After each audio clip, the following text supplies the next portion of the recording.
Okay, now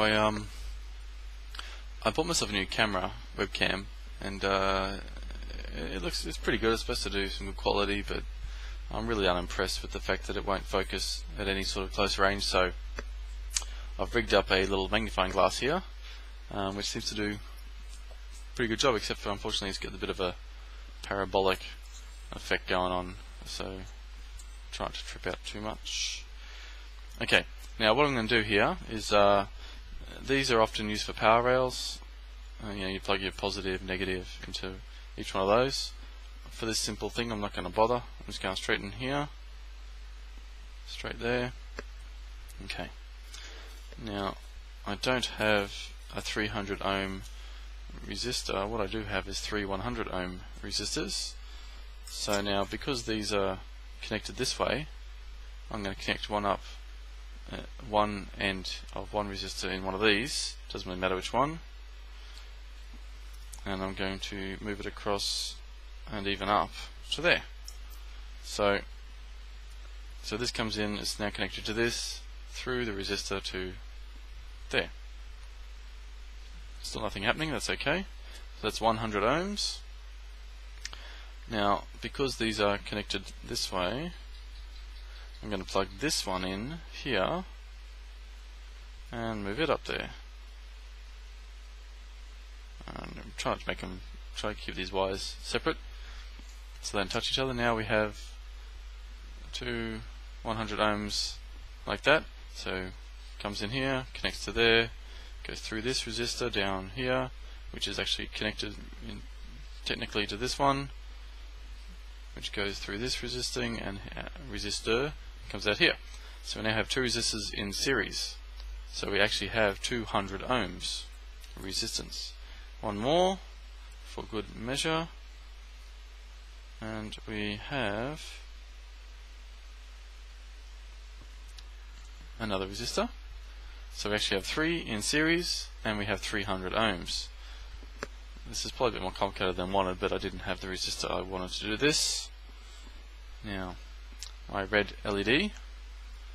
Now there's all sorts of ways to tell which way this should go. There's the, sorry, this one's probably a bit bent a bit much, but there's the long leg, short leg process, where the short leg is considered ground. This one is, you can see there's a short one, but it's not real special. So there's another way, which, well, the way I use often is there's one side of this LED, can you see, is flat. There's actually a flat bit across there. See if I can pick that up. It's very hard. You can just see the flat there up here. So one side is flat, and that's also indicates negative or ground. And the other way, which is probably the most foolproof way, is to actually look inside. So, if you can, if it's clear LED, look inside it. I don't know how I'm going to get this. Okay, you can just see that there's two bits of metal in there. One's bigger than the other. One's smaller, one's bigger. Let me see if I can point that out. So you can see there's this side here that's quite large, and there's a little sort of angled gap there, and then there's a small piece that connects up to this leg. Now, it's the bigger piece that's the ground, the negative, and that's got to do with the way diodes are made, and I don't really understand that completely, so I'm not going to bother trying to explain it, but I know which side's negative. So what you want to do is you connect your positive leg up to one of your resistors, the N resistor here, sorry. So we now have 300 ohms between this positive from the 9 volt and this positive of the LED. Now what you need to do is separate this. Now one of the easiest things to do is just put it across that little gap. So these legs are now not connected at all, they're separate. Makes life easy. You could certainly do it like that, straight through there, the same thing. These legs aren't connected, they're separate still, but you'll find a lot of people just go across here. Okay, so Now we have all the resistances we need. It should be all good. So what we're going to do is we're going to connect our negative up.